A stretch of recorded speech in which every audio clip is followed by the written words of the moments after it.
Have you ever wished to be someone who is unshakable, someone who doesn't care about criticism, rejection, loss, or betrayal?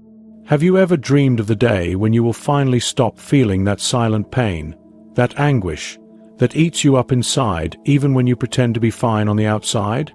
Maybe you're tired of trying to please everyone, of maintaining an image that requires strength all the time, when in reality all you wanted was to rest, just for a moment, from the pressure of being untouchable. But let me tell you something that perhaps no one has had the courage to say. As long as you try to avoid pain, it will continue to control you. As long as you try to numb yourself, to protect yourself, to hide, you will remain a hostage to everything that happens around you, to the words that hurt you, to the actions that disappoint you, to the silences that kill you inside.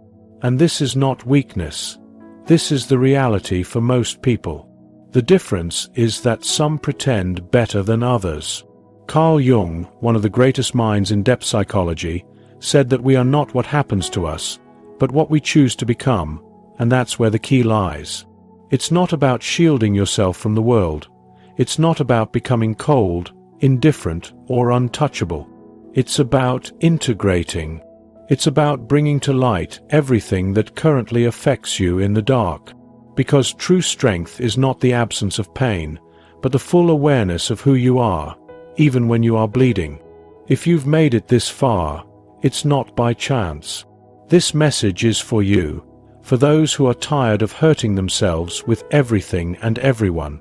It's for you, who feel that you are always at an emotional disadvantage, as if other people have a power over you that you don't understand.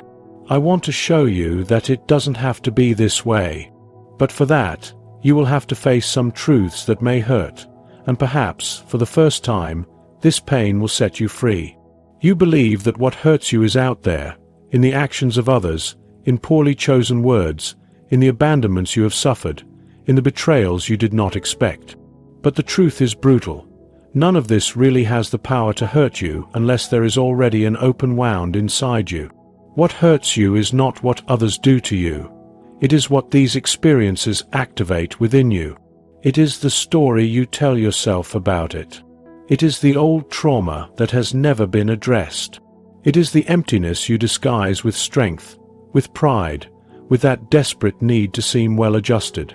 Jung shows us that the pain we feel in the face of the external world is merely a reflection of what has not yet been integrated into our internal world. That is why some people can go through devastating situations and still maintain clarity, while others crumble in the face of a simple comment. It is not about what happens. It is about where it hits you. And here comes an uncomfortable truth. You still suffer so much because, on some level, you believe you can control how the world should treat you.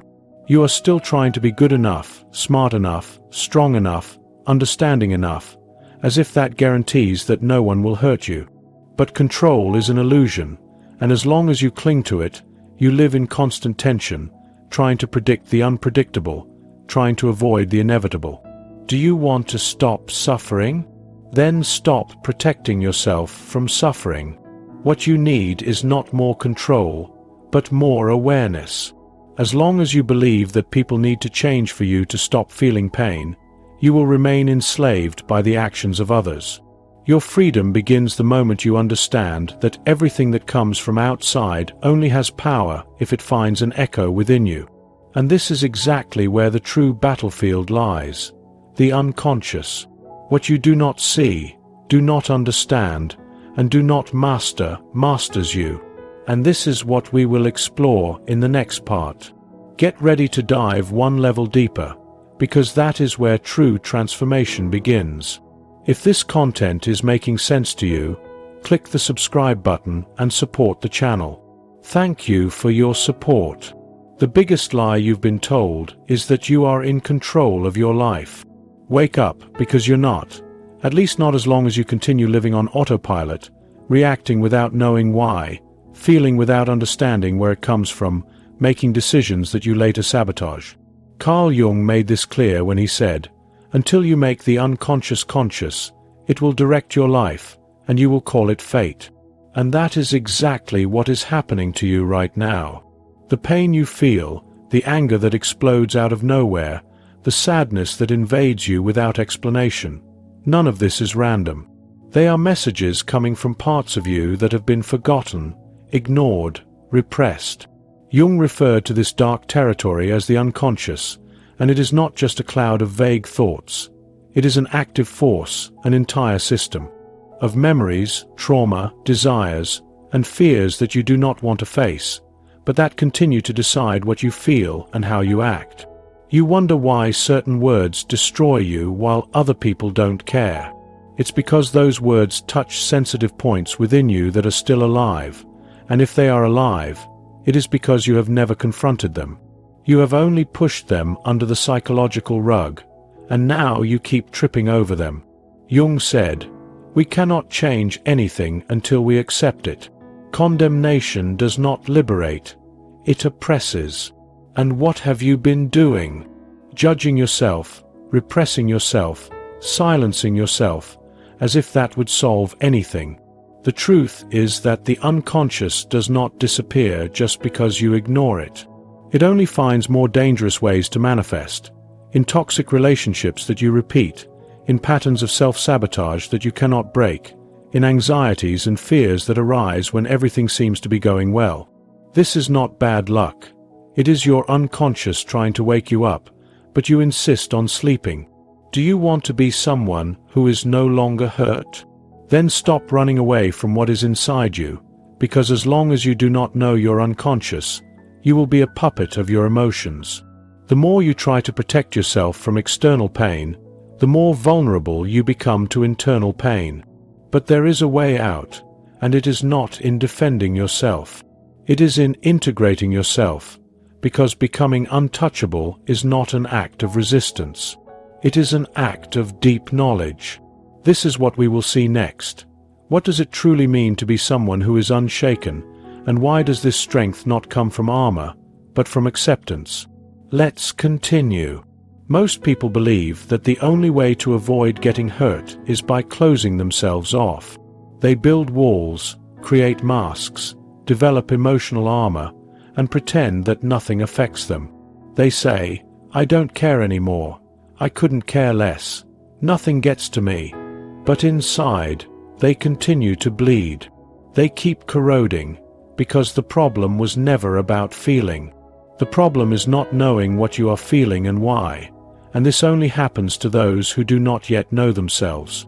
Jung was precise when he stated, "Know all the theories, master all the techniques, but when touching a human soul, be just another human soul."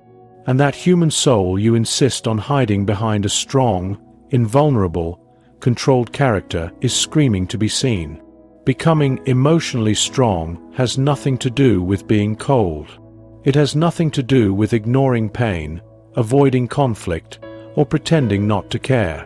It has to do with integrating, with accepting, with bringing to light everything you have buried in the dark. You do not become untouchable by creating a barrier between yourself and the world. You become untouchable when you realize that no one can touch what has already been embraced within you. When you integrate your shadows, your fears, your flaws, your insecurities, you stop reacting to everything you observe. You choose. You are no longer an emotional puppet, and that is true freedom. Jung called this individuation, the process of becoming who you really are, not what others expect of you, not what you thought you should be to be accepted, but what emerges from within, from the meeting of light and shadow, between ego and unconscious. Individuation is not a process of perfection, Jung said, but of integration. You do not need to become a better person. You just need to become whole. And here is the secret that no one told you. The more you run from pain, the more it chases you. The more you try not to be affected, the more fragile you become. But when you face your own wounds, when you accept who you are with all that is beautiful and ugly, noble and shameful, nothing outside has the power to dismantle you. However, this path requires courage. The courage to look within, the courage to abandon the masks, the courage to feel. Because it is precisely in pain that the key to transformation is hidden, and that is what we will discover in the next part. How suffering, far from being an enemy, can become the gateway to your true strength. Let's dive deeper, and this time without fear. You learned to hate pain since you were little. You were taught that suffering is a sign of weakness, that crying is a waste of time, that feeling too much makes you vulnerable. And so, you began to run, to avoid, to deny. The more you try to escape from suffering, the more it relentlessly chases you, and the worst part is that it transforms. It disguises itself as anxiety, anger, apathy, boredom, and self-destructive impulses that you can't even comprehend. Ignored pain doesn't vanish.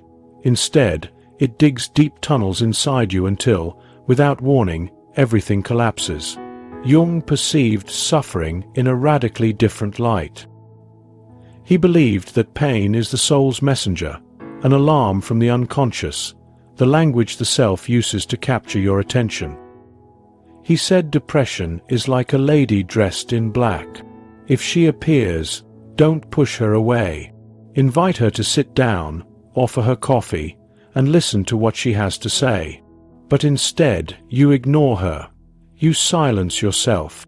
You distract yourself, keep yourself busy, numb yourself. You do everything to avoid confronting what truly matters. What is this pain trying to reveal to you? The truth is that suffering hurts so much because you're still at war with yourself. A part of you wants to evolve, while another part resists, holding on to what is familiar. There is something deep within you crying out for transformation, yet your ego, conditioned to control, tries to smother that call. It's in this internal friction that pain arises. Change is painful. Growth is painful. Letting go of old beliefs, severing toxic ties, and allowing what no longer serves you to die. This is all mourning, an internal process of death and rebirth.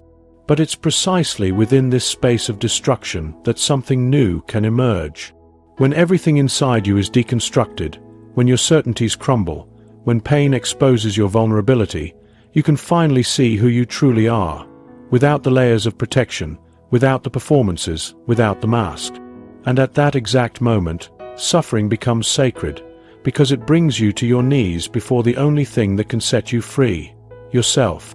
Jung understood this. He knew that suffering wasn't a failure of the system. It was an essential part of the process. Pain is not the end of the road, but the beginning of the journey toward individuation. The problem is, most people give up before they've crossed that dark valley. They flee. They distract themselves. They return to the surface. But not you. If you've made it this far, it's because you're ready to cross. In the next part, we will explore how this crossing process unfolds and how the path of individuation, no matter how isolating and brutal, is what will finally set you free. Let's continue. This is about to go deeper. Very few people have the courage to begin the journey of individuation, and even fewer have the fortitude to complete it. This path offers no comfort. It doesn't provide guarantees. It doesn't protect your ego. It shatters it. Jung referred to individuation as the process of becoming who you are, but this means, above all, unlearning everything you thought you were. That hurts more than any external rejection. You start to realize that much of what defined you until now was merely an illusion. You are not your achievements. You are not your traumas. You are not the image you constructed to be loved, respected, or admired. All of this was a creation for survival, but surviving is not living. Individuation is life's call beyond mere survival. It is when the unconscious begins to push everything you've repressed, hidden, and distorted to the surface that the real work starts. Individuation demands the dissolution of the persona, which is merely a mask of collective convenience. In other words, you'll have to peel off your own skin to discover what lies beneath. It's in this process that you begin to become untouchable, not because nothing affects you anymore, but because you've already walked through the fire. You've faced your monsters. You've stared into the eyes of your shame, your neediness, your anger, and said, "I see you." You no longer allow them to control you.